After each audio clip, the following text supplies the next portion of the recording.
高三那年，爸妈闹离婚，逼我和姐姐做选择。前世，姐姐选择了有钱有势的渣爹，以为能过好日子。可渣爹早有了私生子，只把他当工具人。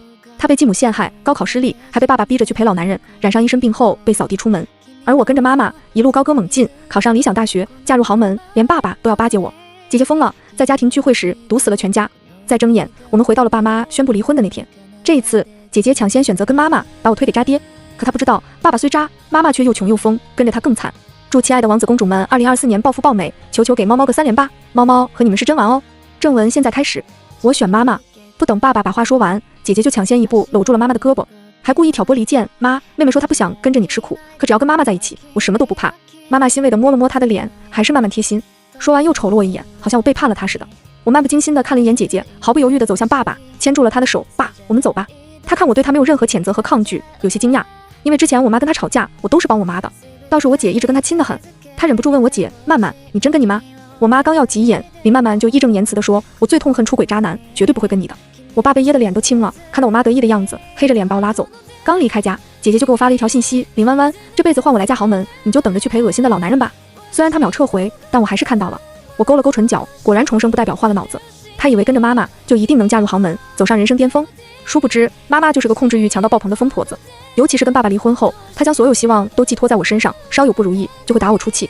在她的精神和肉体双重折磨下，我没发疯简直是奇迹。不知道姐姐有没有这份坚不可摧的抗压能力。我和姐姐就读于市里最好的高中，这所高中卧虎藏龙，大多都是家世显赫的富二代官二代，只有极少数是凭借优秀成绩被吸纳进来的普通家庭学生。渣爹的林氏集团异军突起后，我和姐姐也凭借超能力进入了这所高中，但我们俩的成绩一直在中流徘徊。毕竟我爸和我妈原本计划高中毕业就送我们出国留学，给我们报了各种兴趣班，对高考那些科目的要求并不高。可我知道，从他们离婚那一刻开始，我和姐姐便彻底告别躺赢人生。爸爸有了新家庭，还有一个比我们小5岁的私生子，正在读初中。妈妈离婚并没有分到多少财产，她还是个超级伏地魔，有点钱全给她娘家弟弟。换言之，我和姐姐已经失去了富二代的身份，以后只能靠自己。姐姐把嫁给苏明当成了人生救赎，她想方设法打探苏明的喜好，按照他喜好的样子打扮自己，给自己立人设。为了打造她苦情小白花的人设，不惜拉我下水。她到处跟人哭诉爸爸出轨抛弃妻女，她和妈妈凄惨无助，而我却为了享受荣华富贵，背叛她和妈妈去跪舔出轨渣爹。在她大力宣扬下，我成了白眼狼妹妹，学校论坛骂我的帖子盖了几百楼。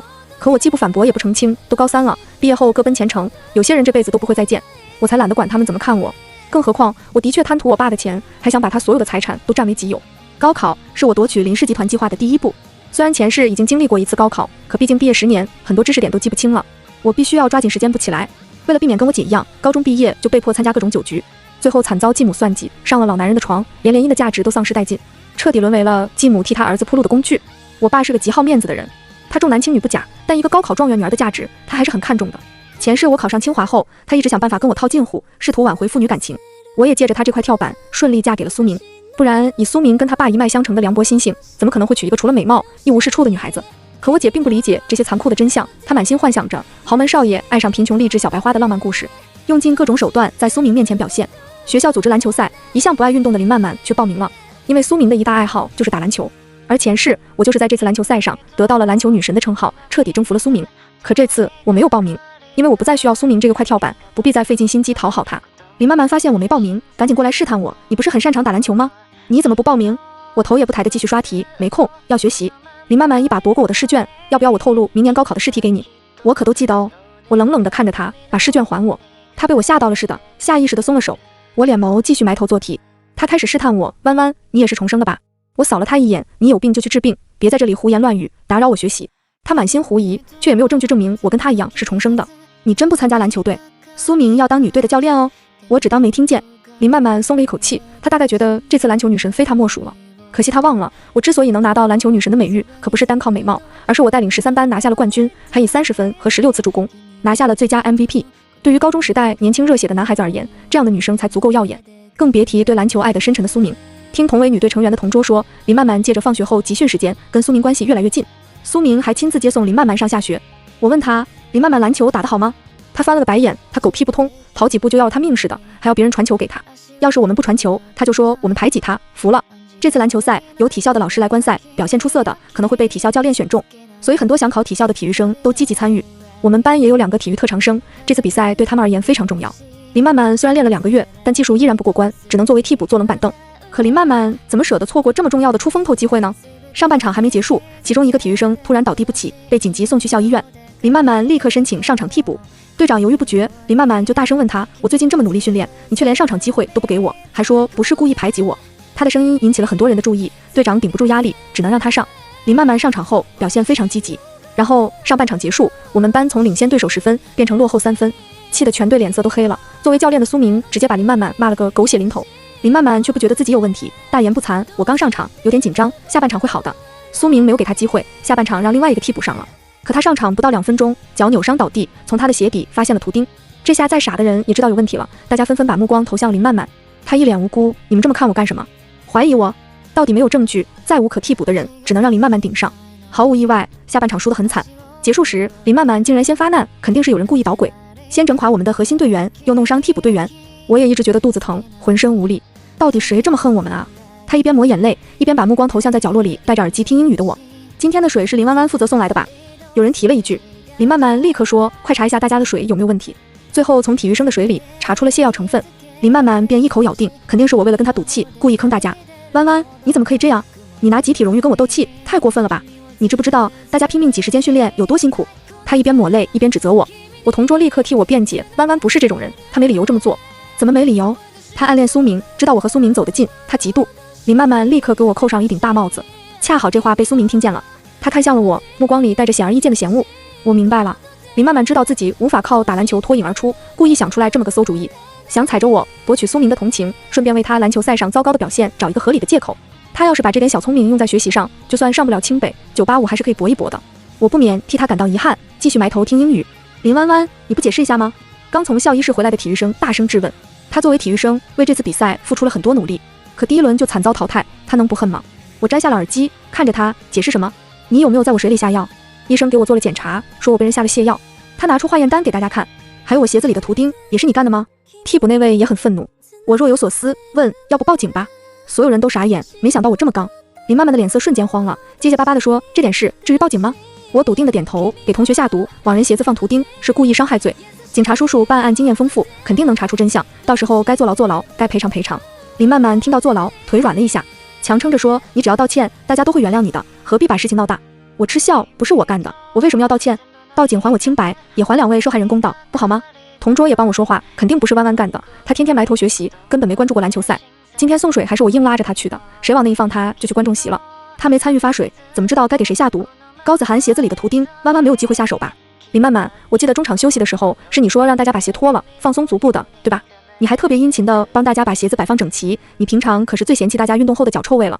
众人的目光朝林曼曼看过去，他紧张的脸蹭的就红了，百口莫辩的时候只能哇的一声哭出来。我好心帮大家拿鞋子，竟然还要被泼脏水。我要是想害人，干嘛不害队长和其他人，反而害一个替补？我漫不经心地说，主力队员已经损失1名，只有2名替补，高子涵受伤离场，就剩你。话说到这个份上，大家都明白了，气得篮球队这些人恨不得撕了林曼曼。我要去告诉老师。不行，我要报警。体育生最气，坚持报警。林曼曼见状，直接跑到了窗台上。好，你们都不信我，那我就以死明志。都是高中生，哪里见过这样寻死觅活的场面，立刻被他吓住了。班主任很快赶来，喊他下来，有什么委屈可以跟他说。林曼曼就哭诉我带头霸凌他，污蔑他，还说自己多么无辜，多可怜。班主任逼着我和篮球队几个人跟他道歉，都是同学，总不能真看着他跳楼吧？尤其是你林弯弯，林曼曼是你姐姐，你忍心看他死？队长和其他队员都感到很憋屈，但也不愿意看林曼曼跳楼，只好跟他道歉。只有我维持着古井无波的表情，他要是有勇气死，我就陪他一起死好了。谁让我们是双胞胎，注定同生共死。说完，我起身走向了另一个窗台，笑着跟林曼曼说：数1、2、3，一起跳吧。他被我的表情吓到了，双胞胎之间的特殊感应让他知道我没吓唬他，也不是说笑。林曼曼终于怕了，你疯了！我对同桌使了个眼色，他趁林曼曼注意力分散的时候，一把将他拉下窗台，压在地上。不愧是学体育的，有把子力气。林曼曼被他压在地上，都喊救命了。班主任狠狠批评了林曼曼，并且喊了我妈来谈话。我妈听说林曼曼在学校折腾了这么多事，气得浑身颤抖，当着一众同学的面就对他左右开弓，打得林曼曼鼻青脸肿。要不是老师拉得快，林曼曼能被他打出内伤。都高3了，你不好好学习，还搞7搞8，你想死啊？要是下回月考考不过你妹妹，我就打死你。他撂下狠话，就拉着林曼曼回家了。见识过我妈的疯劲儿以后，班上同学都同情地看向我，似乎明白我为什么选择我爸。同桌也偷偷替我松了一口气，跟着你出轨的爸也好过跟着这样的妈，太吓人了。随后他又忍不住同情林曼曼，林曼曼可能是被你妈折磨的精神扭曲了，正常人谁在学校搞这些阴谋诡计啊？他的话我不置可否，这都是林曼曼自己的选择。上辈子我也经历了同样的折磨，可我从来没有主动伤害别人。不过林曼曼因祸得福，苏明因为同病相怜，竟然开始主动关心他。两人没有官宣，但已经是同学们公认的一对。林曼曼很开心，主动来跟我炫耀，我还是成功了，苏明是我的了。我哦了一声，继续埋头做题。他见我反应平淡，很不满，你别装了，我知道你嫉妒的要死。可是苏明现在很讨厌你，他看都懒得看你一眼。我抬头笑着问他，你跑到我面前来炫耀，是希望我跟你争吗？姐姐，要是我认真要跟你抢，你觉得谁能赢？他脸上的笑容瞬间僵硬，一抹心虚在他眼里浮现，却还要强作镇定，笑话，当然是我。我不置可否的掀嘴角，指了指窗外，苏明正被一个学妹拦着要微信。林曼曼终于顾不得跟我赌气，赶紧跑出去宣示主权了。接下来一段时间，林曼曼一心扑在苏明身上，很少来招惹我。我终于耳根清净，全身心投入到学习上。上辈子被我妈折磨，又要做家务，又要兼职赚钱，每天不得不熬夜学习。这辈子跟着渣爹，他虽然并没有多爱我，但金钱和自由都给够了。继母也因刚尚未成功，不敢明目张胆地欺负我，和前世一样玩起了捧杀的把戏，给了我很多零花钱，还帮我买各种衣服鞋子，在我爸面前装贤惠。我照单全收，对他一通彩虹屁乱吹，天天跟他装亲热。我爸看我们俩相处融洽，自然高兴，但继母的亲儿子林继昌却很不爽，开始针对我。只可惜手段过分幼稚，比如把他妈给我买的衣服扔掉，在我学习的时候故意搞出很大的动静，往我书包里塞死虫子，往我被窝里丢毒蛇老鼠。我只是默默地把他作妖的监控视频拿给继母看，继母还想继续装贤良后妈，狠狠把他骂了一顿，逼着他跟我道歉。正处叛逆期的林继昌怎么可能对我低头，反而大发脾气，把家里砸了个稀巴烂，扬言有我没他，有他没我，最后把我爸给惊动了。我只是默默坐在沙发上流眼泪。林继昌有恃无恐，叫嚣着要把我赶出家门。爸，今天你要不把他赶走，我就走。继母假意劝小昌，你不能这样，她是你姐姐，也是你爸爸的女儿，你不能跟她好好相处吗？林继昌冷哼，我凭什么要跟她好好相处？我看到她就烦。林家以后还要靠我，她应该要夹着尾巴做人，怎么敢在我面前猖狂？我明显看到了继母眼里闪过诡计得逞的得意，但她却故意大声斥责林继昌，还假惺惺地搂着我的肩头，说早知道当年生个闺女好，闺女贴心。她越是这么说，林继昌就越恨我，越狂躁，直接冲进厨房拿刀出来，说他要不走，我早晚一刀捅死他，大不了我去坐牢。这下可把我爸吓坏了，他急忙哄着林继昌，你快把刀放下，有话好好说。我也继续拱火，你敢捅我？好啊，我就在这，你捅吧。我爸见我们矛盾无法调和，终于退让，他当然舍不得自己的儿子，只好委屈我，弯弯，你要不回你妈妈那去，以后我每个月定期给你打抚养费。听到这句话，继母和林继昌都安静了，继母的嘴角比 AK 还难压。林继昌得意地哼了一声，我泪眼模糊地看着我爸，哽咽问，爸，你不要我了？眼泪掉得很凶，内心却一片冰冷。幸好我从来没有对他抱有任何一丝期待，不然现在该有多心痛呢？他不敢直视我的眼睛，只是说，你和你弟闹得这么凶，爸也没办法。你弟还小，你让他。我问，可是我妈她现在恨透了我，她不会接纳我的。我爸满脸为难，问，那我主动提出，爸，我不住家里，你给我在学校附近租套房子，我可以自己照顾自己。我这么懂事，他既欣慰又充满愧疚，所以他背着继母把学校对面小区的房子过户给我，精装房晾了好几年，随便找人打扫一下就能入住。我拿着房本，高高兴兴地搬了家。临走前，我抱着他哭得很惨，爸，你有空能不能经常来看看我？到底做了10几年妇女，他对我也并非毫无感情，加上逼我离开家独立生活的愧疚，把这份感情拉高了不少。于是他又给我支付宝赚了50万。临走前红着眼圈嘱咐我，弯弯，有事就给爸打电话。他一走，我就抹去眼泪，看着支付宝余额里的钱，露出了冷笑。一套房子和50万可打发不了我，他们都以为我是被赶出家门，却不知一切都在我算计中。我早就注册了小号，加了林继昌好友，给他编了一系列豪门姐弟撕逼的戏，引导他发疯赶我出门。因为我需要一个清静不受打扰的环境，全心投入到学习中。高3第1次月考，我排名年级第400，第2次月考我就进入了年级前100，期中考试我冲进了年级第40。可我知道这还不够，我必须要考入清华，才能和前世的伙伴相遇。没有他们的支持，我的创业路可不会那么顺利。家长会，我替我爸请了假，因为我知道他不会来参加，只会让继母过来。他要知道我学习成绩这么好，还不知道怎么作妖。老师知道我家的特殊情况，也没追究。可我妈来了，知道林曼曼排名年级800开外，分数线连2本都上不了，而我却是班级第1，年级第40。她又发疯了。那天晚上，林曼曼哭着给我发了一条语音，你别得意，就算你考得再好，爸爸眼里也只有他儿子。你都被扫地出门了，还没清醒。我默然删掉了对话框，没有回复他。我一直都很清醒，不清醒的人是他自己。林曼曼第2天是顶着红肿的脸来学校的，不用问，肯定是被妈妈打的。我看他的时候，他回了我一个怨恨的目光。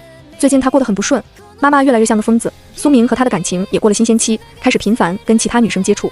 林曼曼跟他闹过几次后，苏明提了分手，被林曼曼1哭2闹3上吊的把戏挽回了。林曼曼之后就不敢再阻止苏明跟其他女生来往，还自我安慰他才是大房，其他人不过是过眼云烟。苏明玩腻了，迟早要回到他这里来。毕竟前世我对苏明在外面的花边新闻不闻不问，他觉得我也是这么过来的。他把更多的时间用来琢磨如何笼络苏明的心，对学习依然不上心。好几次我忍不住提醒他好好读书，还会被他嘲讽，爸爸重男轻女，你就算真考上清华，他也不会让你当继承人。弯弯，你还是听我劝，趁自己年轻貌美，找个好男人嫁了。他说最后一句话的时候倒是有几分真诚。我也无意干涉他的命运，有些人不撞南墙是不会回头的。高三的时光过得极快，高考前一天，继母突然要接我回家住。高考这么重要的日子，回家来吧，阿姨给你做好吃的补补身体。他就像之前的不愉快没有发生过一样，依然跟我亲亲热热的。我婉拒了2次，他问我是不是还在怪他和林继昌，还要让我爸亲自来接我回家。我也只能回去，因为我知道该来的迟早会来，我不回去，他也会有别的办法整我。考试那天，他特意早起下厨，给我做了一份精致的早餐，还热了一杯牛奶。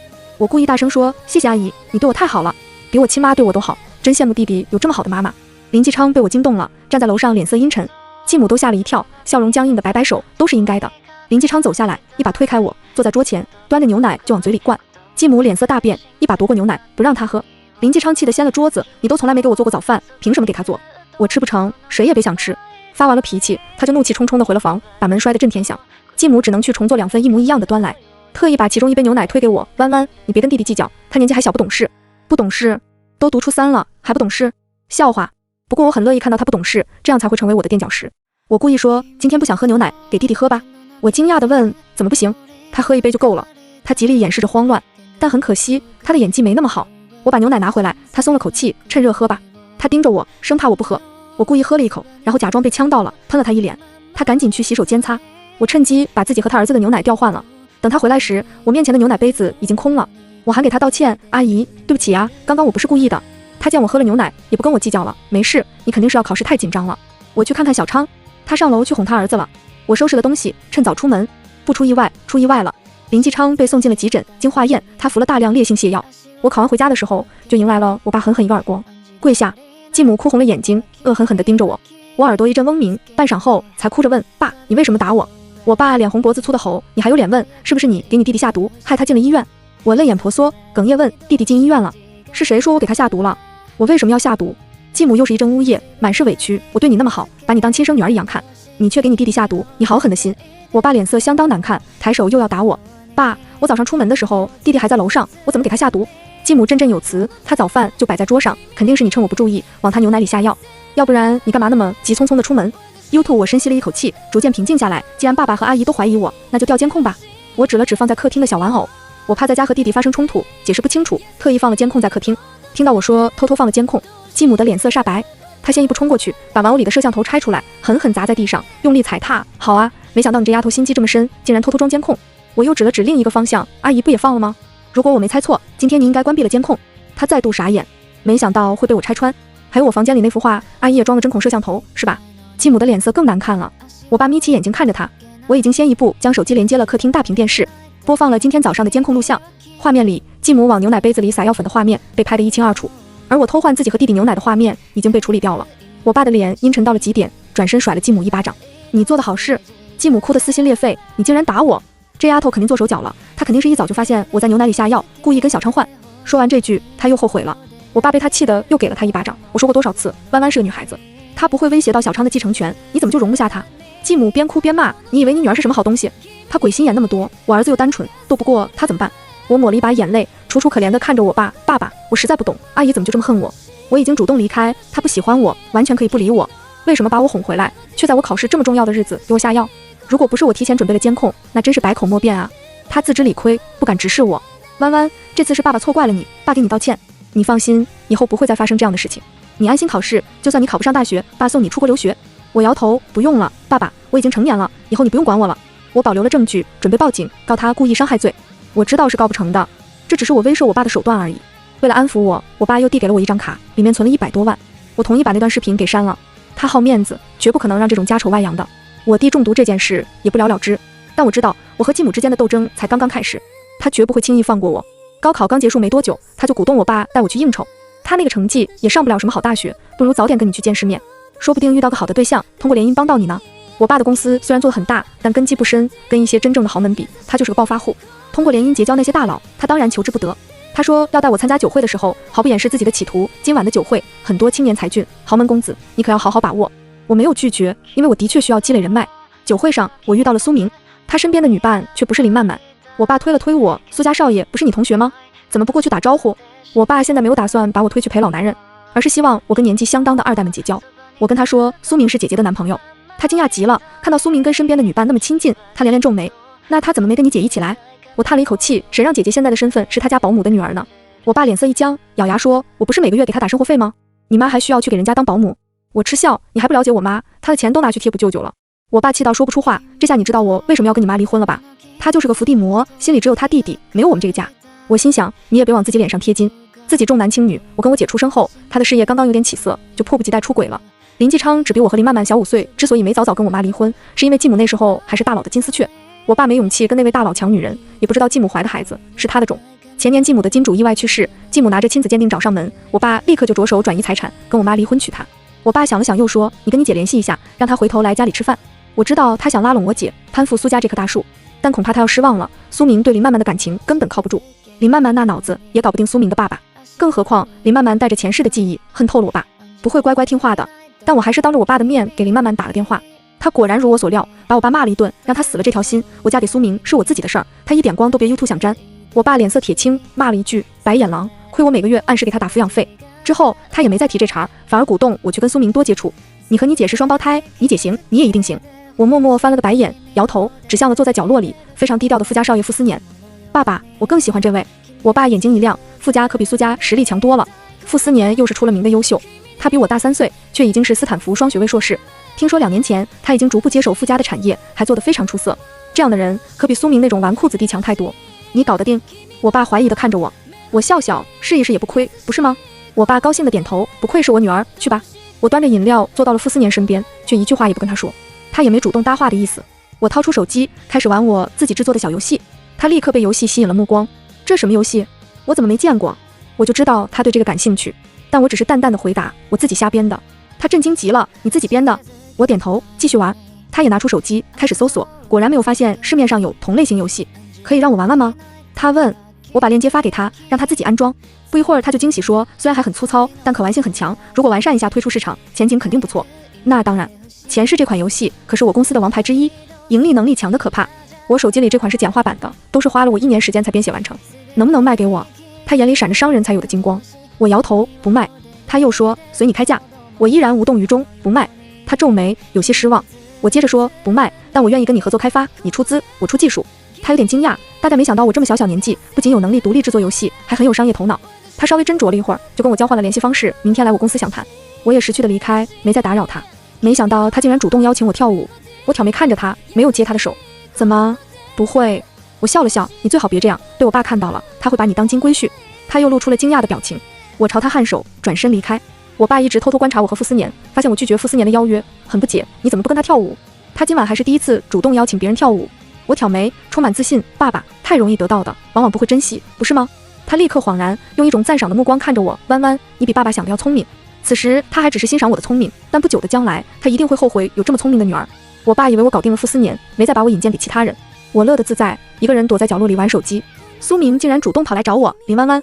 我没有忽略他眼里闪过的惊艳之色，却觉得十分可笑。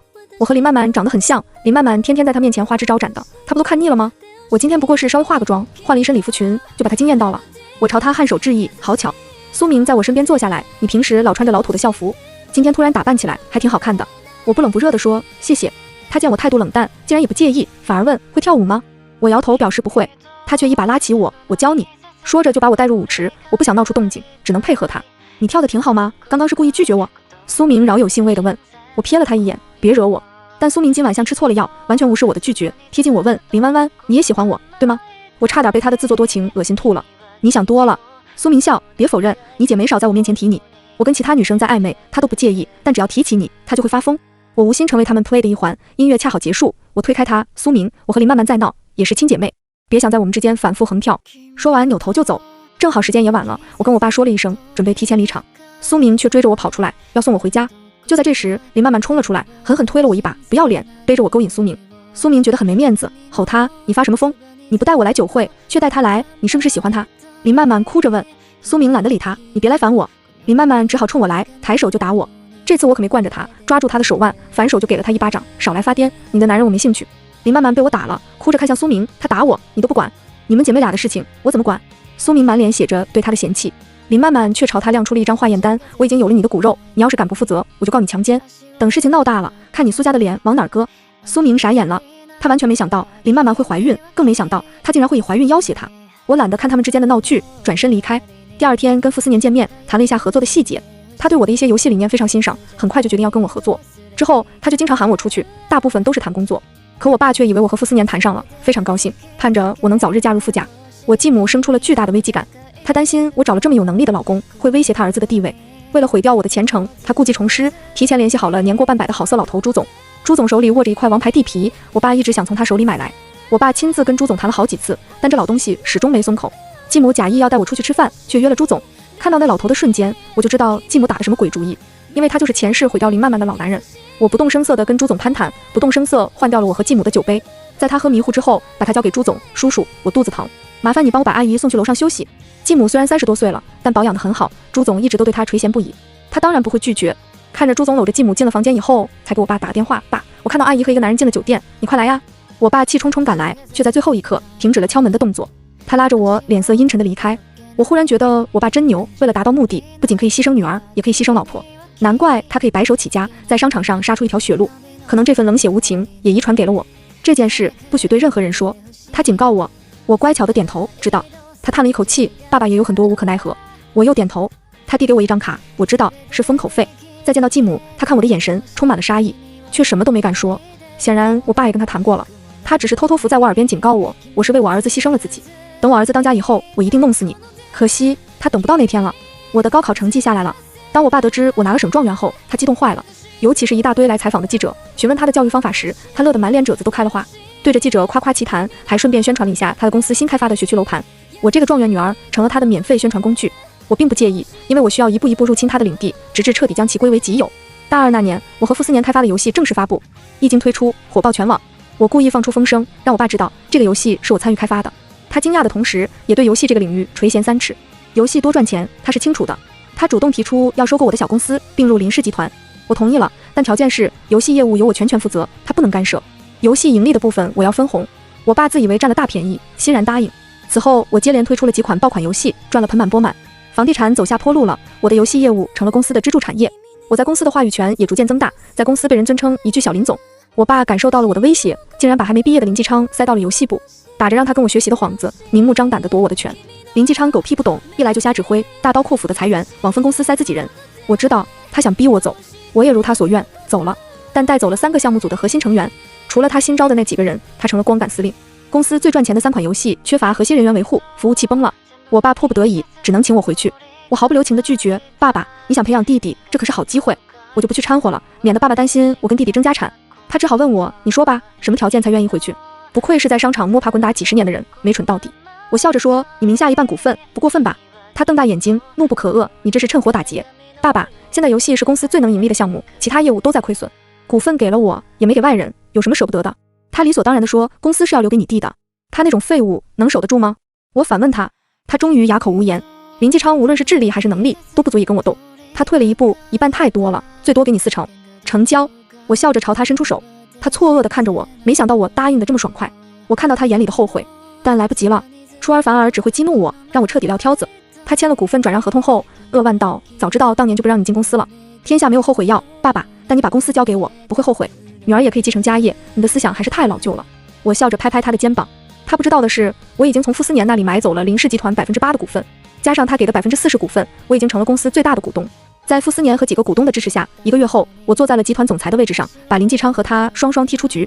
我爸气得差点中风瘫痪，林继昌开车要撞死我，被我报警送进了监狱。我爸求我放林继昌一马，我又趁机要走了他手里2成股份。他恨得牙痒痒，但为了宝贝儿子，也只能忍痛割肉。我的人生一路向上时，林曼曼却滑向了深渊。她没能如愿嫁给苏明，生下了一个女孩，苏家还是不肯给她名分。苏明却宣布要和门当户对的赵小姐订婚。他发疯去闹，伤到了赵小姐，直接被赵家人打进了医院。当时她已经怀了3个月身孕，流产后元气大伤。苏明对她避而不见，不闻不问。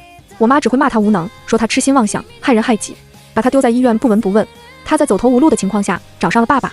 继母得知她跟我关系恶劣，主动收留了她，想利用她来对付我，却不知道林曼曼也恨透了她。在继母再度提出让林曼曼去陪老男人，帮我爸夺回公司控制权的时候，她拿刀捅死了继母。我去监狱探望林曼曼的时候，她满脸阴沉，看到我这么惨，你是不是很得意？我摇头，有什么可得意的？你再惨也不会给我带来什么实际利益。她显然不信。我接着说，我给你请了最好的律师，他会帮你申请做精神鉴定，如果证明你杀人是因为精神病发作，你就不用坐牢。他这些年在我妈的折磨下，精神早就出问题了，否则也干不出杀人这种事。他震惊地看着我，你帮我请律师？我指了指身后的人，那是业界著名大律师，法律界的明星。我姐在孤陋寡闻，也认得他。他这才问，你为什么帮我？因为你帮我除掉了我们共同的敌人。我也没打算装好人。继母始终是个隐患，他死了，一了百了。没他在背后出谋划策，林继昌那个蠢货掀不起风浪。林曼曼又问我，为什么前世你能嫁给苏明，我不能？难道就因为我没考上清华？我笑着摇头，因为你只顾着讨好他，却忘了提升自我价值。男人都很精明，尤其是苏明爸爸那种叱咤商场的老男人。你没有足够的利用价值，他怎么会让你进门？你本来可以利用林氏集团千金的身份跟他家联姻，你却拒绝了爸爸的拉拢，以为靠你和苏明脆弱的感情就能嫁入豪门，你傻不傻？再说前世我可不只是考入清华，我大二就创业成功，而苏明却是个只会玩女人的花花公子，他需要我这样的儿媳妇帮他打理公司。林曼曼彻底沉默良久，忽然笑了，所以不管我做什么选择，最后都会输给你，是吗？我回答他，我从来没有把你当成对手，我只想过好我自己的人生。